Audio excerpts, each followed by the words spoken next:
Buongiorno mister, io volevo sapere che partita si aspetta domani, se con l'importanza del match da un punto di vista tattico rischia di vedere una partita comunque molto bloccata o due squadre che riusciranno a affrontarsi a viso aperto. Vabbè, prima di iniziare volevo fare i complimenti alle Women di Rita Guarino che hanno conquistato oggi il quarto scudetto consecutivo, quindi grandi complimenti a loro e siamo contenti tutti. Per la partita sarà una partita aperta secondo me perché siamo due squadre che piace attaccare, piace pressare alti, quindi non credo ci sarà tanto tatticismo, ma sarà una gara aperta, tutte e due le squadre hanno voglia di giocare, di imporre, di attaccare, quindi credo che sarà una bella partita. Giovanni Guardalà, Sky Sport.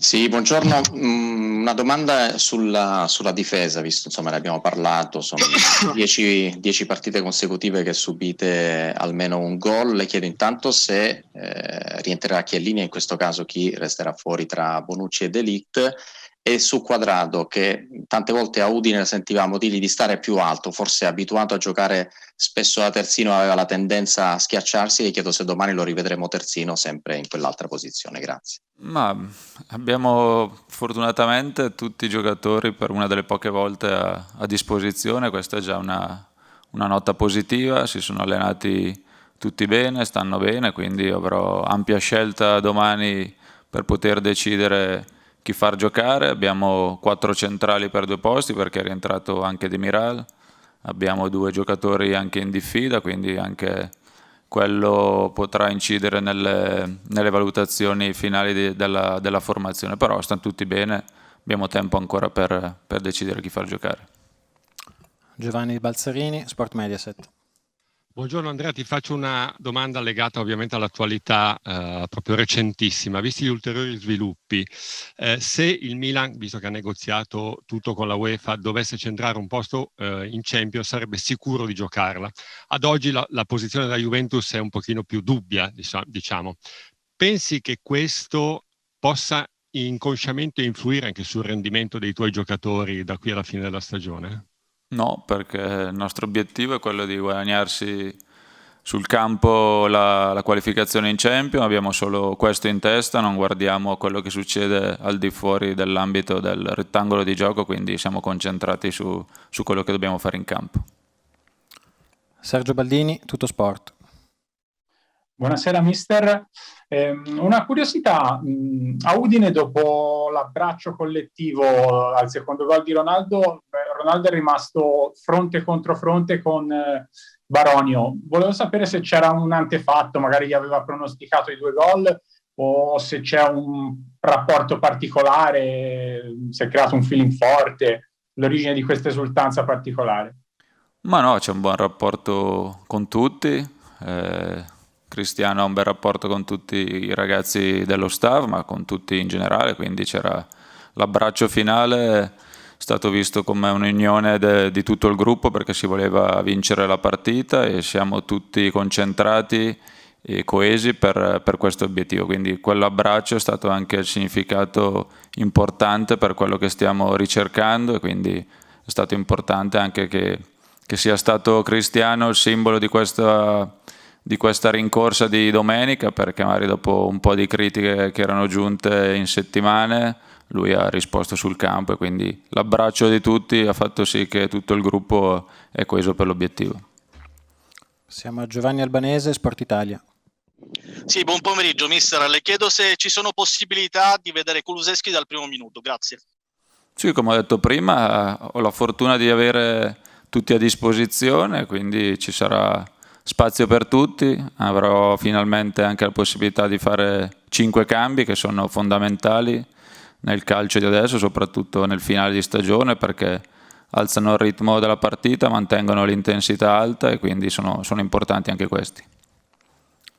Luca Cavallero, Tutto Mercato Web Radio. Buon pomeriggio mister. Volevo chiederle se è sorpreso, comunque stupito, se ha colto in positivo l'impatto di Rabiot sul match contro l'Udinese, se domani ci sono possibilità concrete di vederlo dall'inizio, anche alla luce della vasta gamma delle scelte che ha a disposizione, come lei ha annunciato. Grazie. Sì, no, Rabiot partirà dall'inizio, gli avevo dato una giornata di riposo perché l'ho visto un po' stanco in settimana, ma poi quando è entrato bene, è entrato con lo spirito giusto, come quelli che devono entrare in tutte le partite, quindi lui ha dato l'esempio, nonostante sia stato fuori per il resto della gara, è entrato con la giusta determinazione per far sì che si potesse vincere la gara, quindi questo deve essere l'atteggiamento di chi entra in campo tutte le volte. Giorgio Musso, calciomercato.it. Salve mister, si parla tanto in questo periodo del futuro di Donnarumma, le chiedo se le piacerebbe allenarlo e se Donnarumma ad oggi è uno dei migliori 5 portieri al mondo, grazie. Ma fortunatamente non è un problema mio, è un giocatore del Milan e quindi sono problemi loro in questo momento. Lo ritengo uno dei migliori portieri al mondo, uno dei primi 5, però è un professionista esemplare, quindi facciamo i complimenti per quello che sta facendo. Antonio Paolino, Radio Bianconera. Buongiorno mister, tempo di bilanci, magari bisogna aspettare ancora un attimo perché è tutto legato penso alla Coppa e alla Champions, ma anche di programmazione, manca pochissimo alla fine della stagione. Ti chiedo se questa squadra così come se ne parla normalmente in questo periodo, tu come mister ne parlerai certamente con la società, ha bisogno di un forte restyling per l'anno prossimo. Ma non è il momento di fare bilanci, non è il momento di parlare di futuro, di programmazione, è il momento di fare. Abbiamo ancora delle partite importanti, una finale di Coppa Italia a giocare, quindi il nostro obiettivo è stare concentrati su quello che dobbiamo fare, sulle partite che dobbiamo giocare, quindi ai bilanci avremo sempre tempo per parlarne più avanti. Gianluca Odennino, alla Stampa. Sì, buongiorno mister, io volevo chiederle una cosa relativa non al futuro ma al passato, perché all'andata col Milan probabilmente la Juventus ha giocato una delle sue migliori partite. Ecco, volevo chiederle perché con la Juve si è rivista poi così a fatica, anzi ha avuto quasi un percorso di involuzione, cioè rivedendo quella partita avete avuto modo di analizzare i vostri problemi e anche, come dire, dagli errori c'è sempre da imparare, quindi qual è l'errore che non dovrà essere rifatto? Grazie.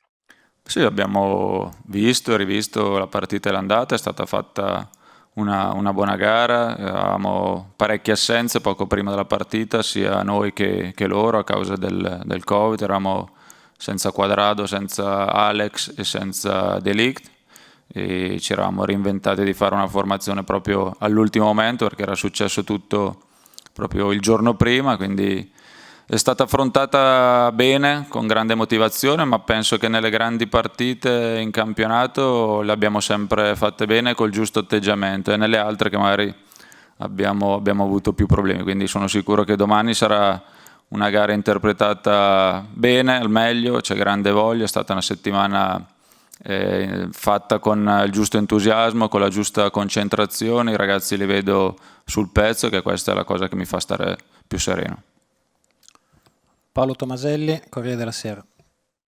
Buon pomeriggio Andrea, giustamente hai detto che Donnarumma non è un problema tuo, volevo chiederti però se Szczesny negli ultimi 2 mesi rischia di diventare un problema, mi sembra che il suo rendimento sia calato, è sbagliato dirlo, cosa ne pensi? Ma no, penso che sia sbagliato dirlo, perché solo perché magari escono delle voci su un altro portiere, sembra che poi il nostro vada in difficoltà, ma non è così, si è sempre comportato bene in campo, poi è normale che capiti a tutti di poter sbagliare, a lui è capitato, ma come capita a tanti altri, però è sereno, è concentrato, sa quello che deve fare, quindi siamo contenti di quello che ci sta dando in campo. Luca Bianchin, Gazzetta dello Sport. Mister, buongiorno, mi permetto 2 domande perché la prima è velocissima. La prima è se Morata, come pensiamo, giocherà, e la seconda è un commento su Ronaldo Ibrahimovic, una sfida che, insomma, 2 grandissimi campioni, ma anche 2 campioni che sommano 75 anni in 2. Se questo è un problema per il calcio italiano, denota che il nostro livello è un po' sceso, se 2 campioni, per quanto fenomenali di quell'età, possono ancora dominare. Grazie. Ma non penso sia un problema perché risultano ancora essere i migliori, Ronaldo il capocannoniere e Ibra è un altro che sta facendo tanti gol e sta dando un grande apporto alla squadra. Non so se è un problema per il calcio italiano, ma sicuramente non lo è per le squadre per cui giocano, perché sono dei valori aggiunti ancora a questa età e quindi siamo contenti tutte le squadre di avere a disposizione questi 2 campioni. Morata sta bene, ha recuperato, si è allenato con la squadra negli ultimi giorni, quindi è disponibile per giocare domani. Allora, le ultime 3 domande e iniziamo con Romeo Gresti di Gol.com. Buon pomeriggio mister, le chiedo se McKennie ha chance di partire dall'inizio domani. Grazie. Sì, ha chance per poter giocare dall'inizio, sta bene, è dimagrito e quindi questo è una cosa che gli abbiamo messo in testa da un po' di tempo, perché deve essere un professionista al 100% e non solo al 50%, perché quando giochi a questi livelli devi essere focalizzato al massimo per raggiungere gli obiettivi, non solo personali di squadra, quindi adesso è concentrato e anche molto più professionista di quando è arrivato quest'estate. Simone Di Noi, tuttomercatoweb.com. Buon pomeriggio mister, ha parlato prima di Szczesny, io le chiedo, vado sulla partita di domani, se giocherà dall'inizio, sarà titolare o ci può essere un'opportunità per Buffon, considerate anche le 3 partite in una settimana? Grazie. No, giocherà Szczesny dall'inizio, dal primo minuto. E chiudiamo con Filippo Bonsignore del Corriere dello Sport. Buongiorno mister, le chiedo se la rimonta di Udine ha fatto scattare qualcosa di speciale dal punto di vista mentale nei suoi giocatori, visto che la testa può essere un fattore decisivo, importante in questo momento. Grazie.